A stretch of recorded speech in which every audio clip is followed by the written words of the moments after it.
नमस्कार, मैं आपके साथ रंजना रावत और आप देख रहे खबर तो समझिए। बिहार में पुलिस टीम पर हमला थम नहीं रहा है। एक बार फिर पूर्वी चंपारण में पुलिस पर ग्रामीणों ने लाठी डंडे और पत्थरों से हमला कर पुलिस को खदेड़ दिया। पुलिस गांव में शराब होने की खबर मिलने के बाद छापेमारी करने पहुंची थी, जिस पर ग्रामीणों ने हमला कर दिया। पूर्वी चंपारण में पुलिस पर हमला।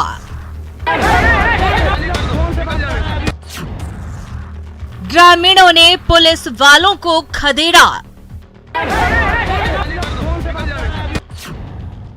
जान बचाकर भागे पुलिस वाले। किसी ने हाथ में डंडा तो किसी ने ईंट और पत्थर लेकर पुलिस वालों को दौड़ाना शुरू कर दिया। गांव में दाखिल होते ही ग्रामीणों का ये रूप देखकर पुलिस वाले पीछे की ओर भागने लगे, जिन्हें खदेड़ते हुए गांव वालों ने ईंट पत्थर बरसाए, साथ ही लाठी और डंडों से भी पुलिस टीम पर वार किया। ये सब तब हुआ जब पुलिस नेपाल से शराब तस्करी की सूचना पर पूर्वी चंपारण के जितना इलाके के बरेला गांव पहुंची थी, मगर गाड़ी से उतरते ही ग्रामीणों ने उन पर ऐसा अटैक किया कि पुलिस वालों को गाड़ी छोड़कर जान बचाने के लिए भागना पड़ा। हालांकि कुछ दूर बाद जब ग्रामीण पुलिस वालों के बिल्कुल पास पहुंच गए तो उन्हें गांव के ही कुछ दूसरे लोगों ने रोक लिया, मगर तब तक हमले में पुलिस का एक जवान और एक चौकीदार घायल हो चुका था। यहाँ शराब तस्करी और हमले को लेकर सवाल ग्रामीणों के साथ ही एसएसबी की टीम पर भी खड़े हो रहे हैं, जिसकी पोस्ट गांव से महज 100 मीटर की दूरी पर है, मगर ना तो उसने तस्करी की खबर दी, ना ही पुलिस वालों को बचाने के लिए आगे आए। मगर ये इकलौता मामला नहीं है। ये मंगलवार की तस्वीर है जब आरा के इब्राहिम नगर इलाके में महिलाओं ने पुलिस पर हमला कर दिया। आरा पुलिस की टीम पर यह हमला तब हुआ जब वो हत्या के आरोपी को पकड़ने पहुंची थी।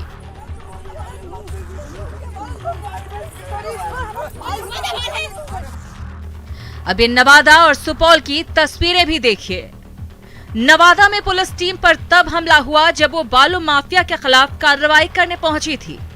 वहीं सुपौल में लॉकडाउन का पालन कराने पहुंची पुलिस टीम पर दुकानदारों ने हमला कर दिया। सवाल है कि आखिर बिहार में पुलिस टीम पर लगातार हमले क्यों हो रहे हैं? क्या लोगों के मन से पुलिस का खौफ खत्म हो चुका है? Bureau report, news 18। खबर को समझिए। पुलिस आपकी सुरक्षा के लिए है, उस पर हमला ठीक नहीं। वे हमारे और हमारे समाज की रक्षा के लिए अपनी जान की परवाह किए बिना अपनी ड्यूटी निभाते हैं। ऐसे में जरूरी है कि पुलिस पर हमला करने वालों की जल्द से जल्द पहचान हो, साथ ही लोगों को चिन्हित कर उनके खिलाफ कड़ी कार्रवाई हो। पुलिस पर कब कब हमला हुआ ये हम आपको चलिए बताते हैं। 1 जून आरा में हत्या के आरोपी को पकड़ने गई पुलिस पर हमला किया गया। 31 मई को सुपौल में लॉकडाउन का पालन कराने गई पुलिस पर हमला किया गया। 31 मई को बेगूसराय में लॉकडाउन का पालन कराने गई पुलिस पर हमला किया गया। वहीं 7 मई को सारण में डीजे डांस रुकवाने गई पुलिस पर हमला हुआ। 4 मई को मुजफ्फरपुर में सब्जी मंडी बंद कराने गई पुलिस पर हमला हुआ। चलिए बढ़ते हैं अपनी अगली खबर की ओर। मुख्यमंत्री नीतीश कुमार ने आज लड़कियों को बड़ा तोहफा दिया है। सरकारी नौकरी में आरक्षण की तर्ज पर मेडिकल और इंजीनियरिंग कॉलेज में एडमिशन की में भी लड़कियों को 33% आरक्षण देने की घोषणा की गई है। सरकार के इस फैसले से तकनीकी शिक्षा में लड़कियों की संख्या बढ़ेगी। बिहार में पिछले कुछ सालों में कई इंजीनियरिंग और मेडिकल कॉलेजों की स्थापना की गई है और सरकार के इस फैसले से तकनीकी शिक्षा में लड़कियों की भागीदारी बढ़ेगी। इससे पहले सीएम नीतीश कुमार ने सरकारी नौकरी में भी महिलाओं को आरक्षण दिया है, साथ ही पंचायत चुनाव में भी महिलाओं को आरक्षण दिया गया है और अब सरकार ने एक बार फिर से बड़ा फैसला लिया है।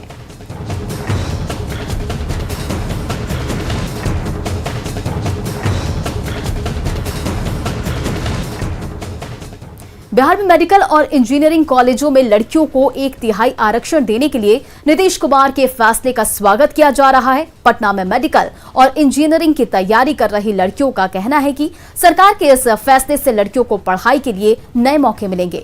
पहले लड़कियों को और मेडिकल और इंजीनियरिंग के लिए बिहार से बाहर जाना पड़ता था, लेकिन अब सरकार के इस निर्णय से तो बिहार में रहकर अच्छे से पढ़ाई की जा सकती है।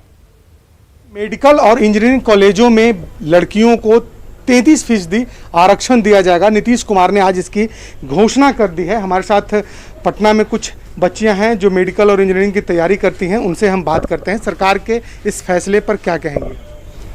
आई एम वेरी ग्रेटफुल कि नीतीश सरकार ने ये फैसला लिया, क्योंकि बहुत यहाँ पे इतना सुविधा अपॉर्चुनिटी ऐसे नहीं थे कि हमें बाहर जाना पड़ता था। योगी एंड आई फील लाइक ये एक चांस है जो लड़कियों को गवर्नमेंट ने दिया है, हमारी चीफ मिनिस्टर ने दिया है, ताकि वो अपने आप को एक हर एक सेक्टर में, not just in education but हर एक सेक्टर में वो अपने आप को प्रूव कर पाए। लगता है कि अब इससे लड़कियां और ज़्यादा आगे आएंगी, ज़्यादा पढ़ पाएंगी।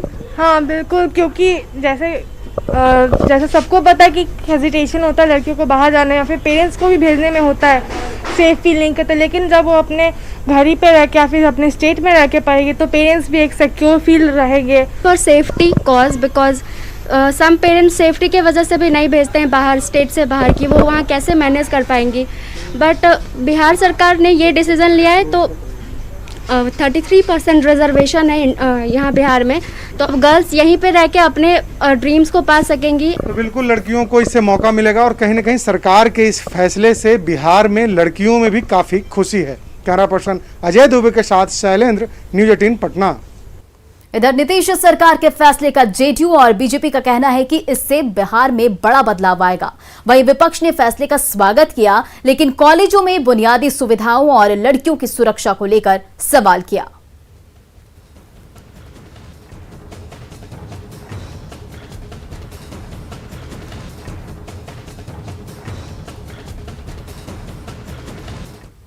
मुख्यमंत्री नीतीश कुमार जी ने अपने शासनकाल में सामाजिक बदलाव की पटकथा लिखी।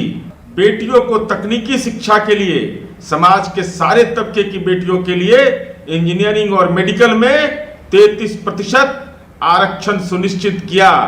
बदलते दौर में बेटियां तकनीकी शिक्षा के क्षेत्र में नई उड़ान भरेगी। यह बिहार का बदलता स्वरूप निखरेगा। बिहार की बीजेपी जेडीयू एनडीए सरकार 2005 के बाद से ही सामाजिक न्याय और भागीदारी की व्यवस्था के लिए सतत कृत संकल्पित है।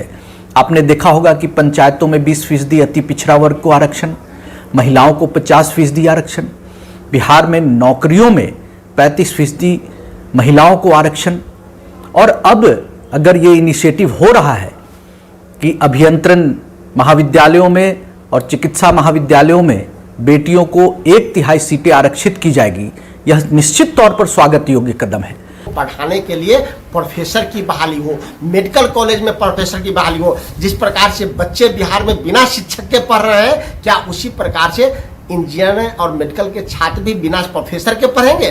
बिहार सरकार ने निर्णय लिया है कि 33% आरक्षण मेडिकल कॉलेज, इंजीनियरिंग कॉलेज में छात्राओं के लिए किया जाएगा। लड़कियों को आरक्षण दिया जाएगा 33% का मेडिकल कॉलेज और इंजीनियरिंग कॉलेज में। ये तो ठीक है, ये मांग तो हम लोग भी कर रहे थे, लेकिन इस बात का भी ख्याल सरकार को रखना पड़ेगा कि छात्राओं के ऊपर जिस तरह से सुरक्षा को लेकर के एक भय बना रहता है। बहनें हमारी लड़कियां college, medical college, engineering college तक नामांकन के लिए जाएंगे, तभी इस आरक्षण का लाभ उनको मिल पाएगा। अब खबर को समझते हैं। बिहार में नीतीश की लगातार चुनावी जीत के पीछे महिला वोटर्स को प्रायः एक साइलेंट फोर्स के रूप में भी देखा जाता है। बीते बिहार विधानसभा चुनाव में महिलाओं ने सीएम नीतीश कुमार का जमकर समर्थन किया था। सीएम नीतीश कुमार महिला सशक्तिकरण को लेकर कृत संकल्प हैं। नीतीश कुमार कई बार कह चुके हैं कि राज्य के विकास के लिए महिलाओं की भागीदारी बहुत जरूरी है। महिलाओं को सशक्त करने को लेकर सीएम पहले भी कई बड़े फैसले ले चुके हैं। नीतीश सरकार ने सरकारी नौकरियों में महिलाओं को 35% आरक्षण दिया था। पुलिस भर्ती में भी महिलाओं को 35% आरक्षण दिया गया था। सीएम नीतीश कुमार ने पंचायतों में महिलाओं को 50% आरक्षण दिया। नीतीश कुमार ने ही स्कूली छात्राओं को साइकिल देने योजना की शुरुआत की थी। अब बढ़ते अगली खबर की ओर और बात करते हैं कोरोना टीका को लेकर फैल रहे अफवाह के बारे में। कोरोना के टीका को लेकर अब भी समाज में एक हिस्से में भ्रम की स्थिति बनी हुई है। वैक्सीनेशन को लेकर अब तक के तमाम जागरूकता अभियान मुसहर समाज में आकर बेअसर साबित हुए हैं। अफवाहों का संक्रमण इस कदर हावी है कि लोग टीका की बात तक नहीं करना चाहते हैं। ऐसे में पूर्व सीएम जीतनराम मांझी ने भी इन लोगों से टीका लेने की अपील की है।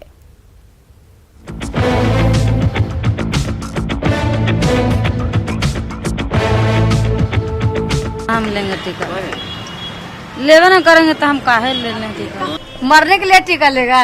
टीका कोई नहीं लेगा, कोई नहीं लेगा, कोई नहीं लेगा। क्या समझा आदमी, समझाए भर न समझेगा, कोई समझ नहीं रहा, कोई नहीं समझ रहा। तो राजधानी पटना में 3 लाख मुसहर समुदाय के लोग रहते हैं, जिसमें 10% आबादी भी अब तक वैक्सीन नहीं ली है।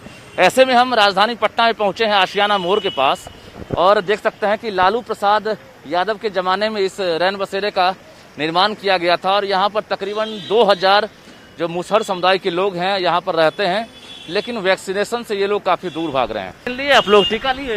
नहीं, हमने नहीं लिए। टीका क्यों नहीं लिए? टीका क्यों लें? का तो टीका लेता है तो बुखार लगता है, 2 से 4 10 दिन के बाद बुरा बुरी मर जाता है। कोई मरा है? मर ही गया था ना, है पूरा प्रचार हो। कोरोना के टीके को लेकर ऐसे ही भ्रमजाल को तोड़ने और अफवाहों के संक्रमण से इस समाज को बाहर निकालने के लिए पूर्व सीएम और हिंदुस्तानी अवाम मोर्चा के प्रमुख जीतनराम मांझी ने भी लोगों से टीका लेने की अपील की है। गरीब भाइयों से अपील करना चाहते हैं कि भ्रम में न पड़ करके अपने गांव में जब सैनिटाइजेशन के लिए जाए, यानी दवा छिड़काव करने के लिए जाए, तो घर घर छिड़काइए, और अपने गांव पर जाए लोग तो इंजेक्शन आप शहर से लीजिए और लोगों को दिलवाइए। मुसहर समाज में कोरोना का टीका लेने को लेकर अफवाहों के संक्रमण का ये हाल है कि लोग हमसे सीधे मुंह बात करने तक को तैयार नहीं है, और वैक्सीन को लेकर जो जवाब दे रहे हैं वो भी परेशान करने वाला है।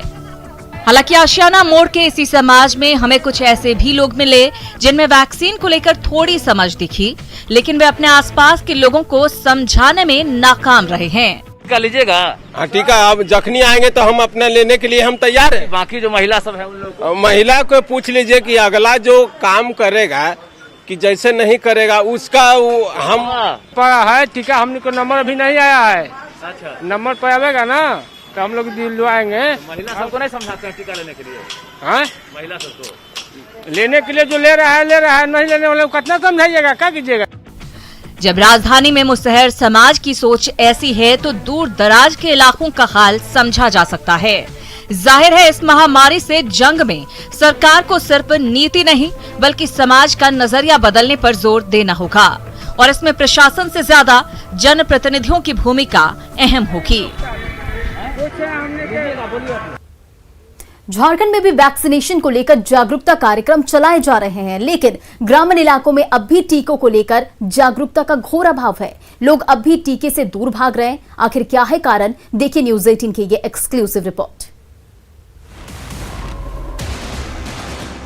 पीएम ने वैक्सीन लिया, सीएम ने टीका लगवाया, लेकिन झारखंड के ग्रामीण इलाकों में अब भी वैक्सीन पर अफवाह भारी नजर आ रही है। रांची के सुकरहुटू में वैक्सीन सेंटर खोला गया है, लेकिन लोग टीका नहीं लेना चाहते। गांव में 16 मार्च से चल रहे वैक्सीनेशन कार्यक्रम के 4 चरण पूरे हो चुके हैं, और 5वें चरण में इक्का दुक्का मुस्लिम समाज के लोगों ने ही वैक्सीनेशन कराया है।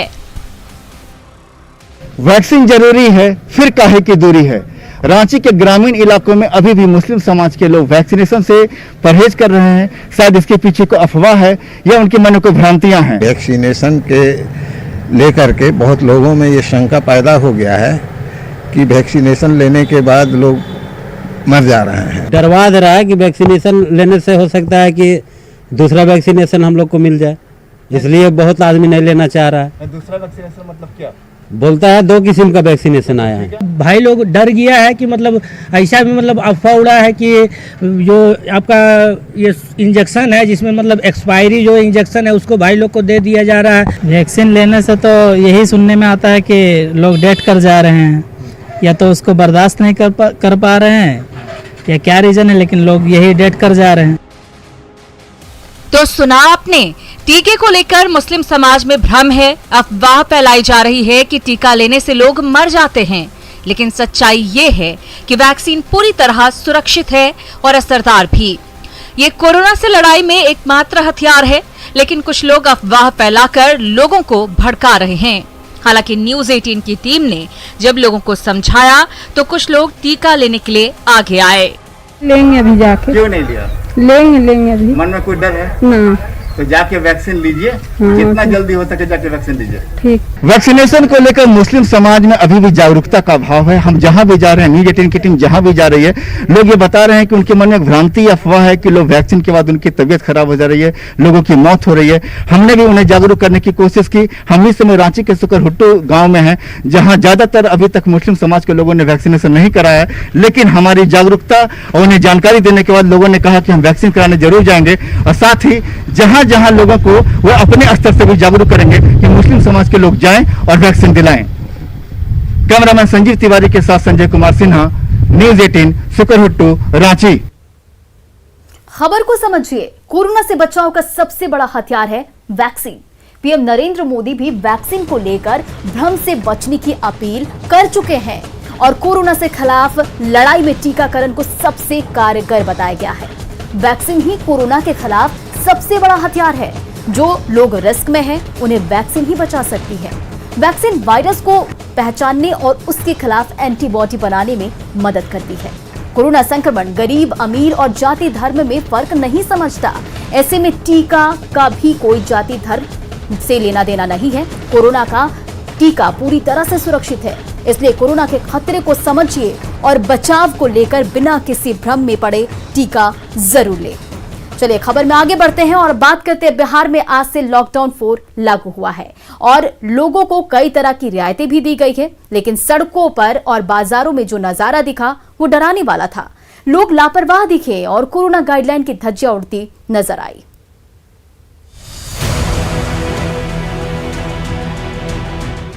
लॉकडाउन 4.0 में थोड़ी छूट मिली तो पटना में लोगों की लापरवाही भी दिखी।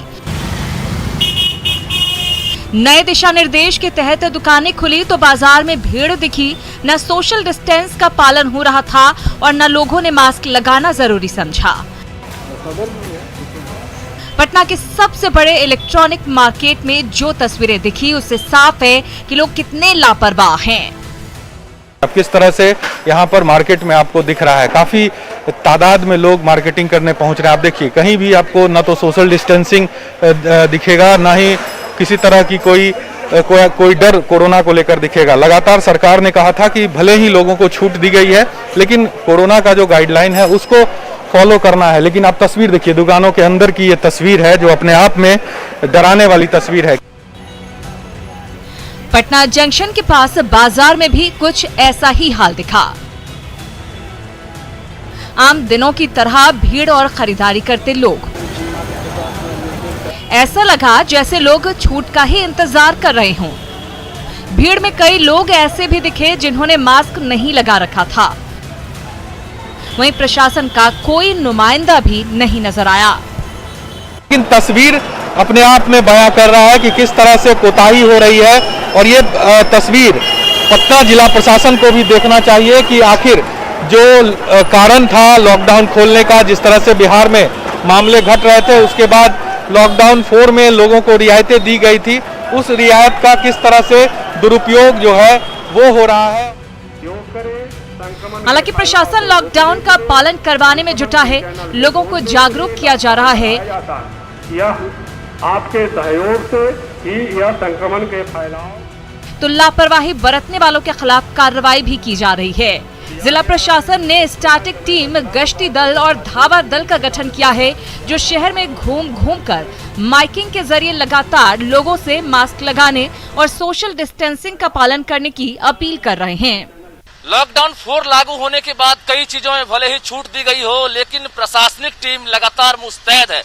यानी जिला प्रशासन की ओर से 45 स्टैटिक टीम, 7 गश्ती दल, 8 धावा दल का गठन किया गया है और राजधानी पटना में विभिन्न जगहों पर जो गश्ती दल है वो लगातार घूम घूम कर लोगों को जागरूक भी कर रहे हैं, सतर्क कर रहे हैं। कोरोना संक्रमण की दर कम जरूर हुई है, लेकिन खतरा अभी टला नहीं है, इसलिए सावधानी बरतनी जरूरी है ताकि कोरोना को हराया जा सके और इसके लिए सबको सहयोग करना होगा। न्यूज़ 18 के लिए पटना से साकेत कुमार, अमित कुमार और रजनीश कुमार की रिपोर्ट। चलिए अब खबर को समझते हैं। कोरोना को लेकर लापरवाही ठीक नहीं है।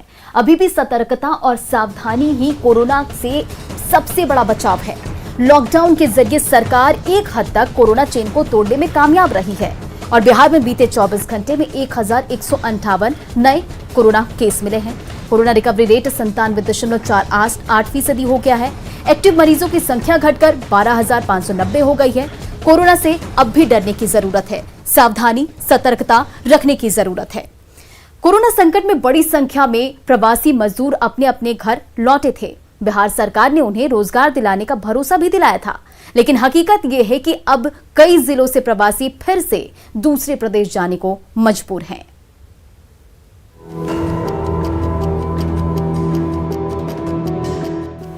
कोरोना की दूसरी लहर के दौरान घर आए प्रवासी मजदूर एक बार फिर से रोजी रोटी की तलाश में दूसरे राज्य लौटने लगे हैं। कोसी और सीमांचल इलाके से बड़े पैमाने पर मजदूरों का पलायन जारी है। कभी कभी कुछ तस्वीर ऐसी दिख जाती है जिसे देखकर सोचने पर मन विवश हो जाता है कि आखिर ऐसी तस्वीर क्यों दिख रही है। देखिए, हम आपको एक बस की तस्वीर दिखा रहे हैं और ऐसे कई बस अभी पार हुए हैं और ये जिनकी तस्वीर आप देख रहे हैं ये बिहार के रहने वाले, सुपौल के, कोसी के कई सारे इलाकों के रहने वाले लोग हैं। अब कमाने के लिए पंजाब जा रहे हैं और ऐसी कई गाड़ियां पंजाब गई है। बार बार हम पलायन की बात जो करते हैं, आज ये तस्वीर हमें दिख गई। कहाँ घर है आपका? सुपौल।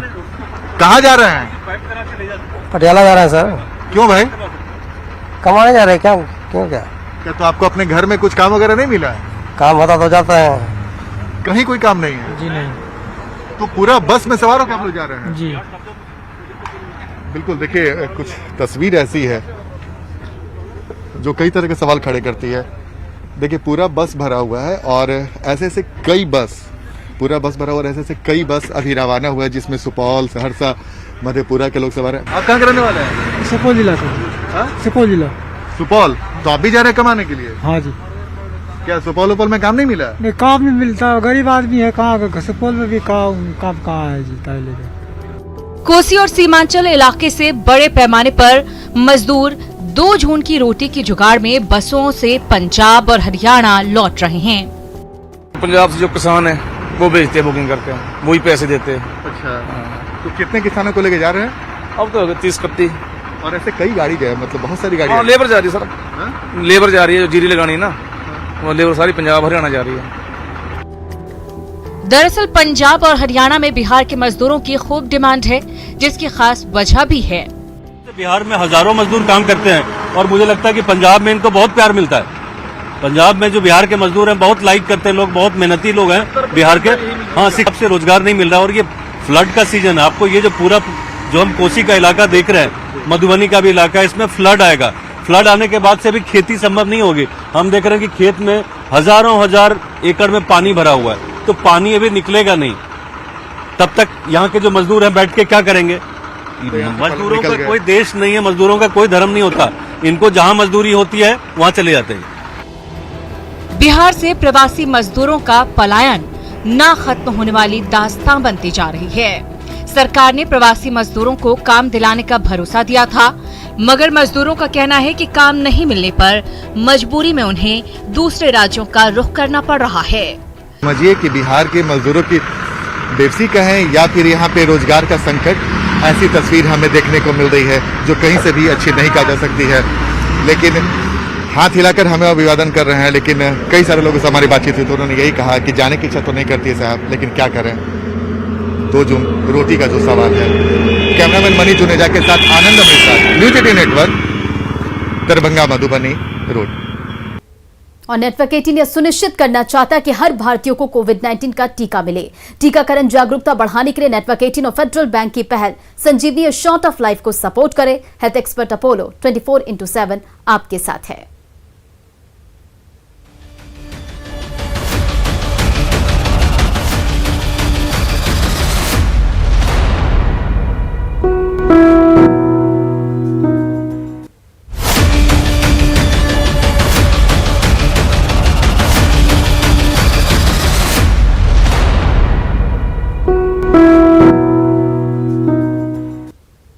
फिलहाल खबर तो समझिए में इतना ही। बने रहिए न्यूज़ 18 बिहार झारखंड के साथ।